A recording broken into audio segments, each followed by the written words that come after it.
ఏంటే వదిన ఎందుకు ఏడుస్తుంది? ఏమైందే? నాలుగు మాట్లాడినందుకు దొంగెడుపులు ఏడుస్తుంది. అది దానికి అలవాటు అయిపోయింది ప్రతి దానికి ఏడవడం.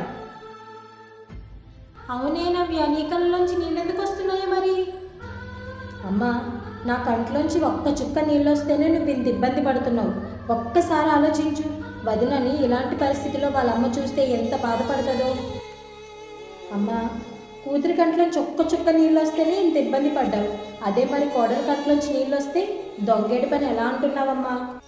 నవ్య, నువ్వు చిన్నదానమైనా మీ అమ్మకు బాగా అర్థమయ్యేటట్టు చెప్పావు.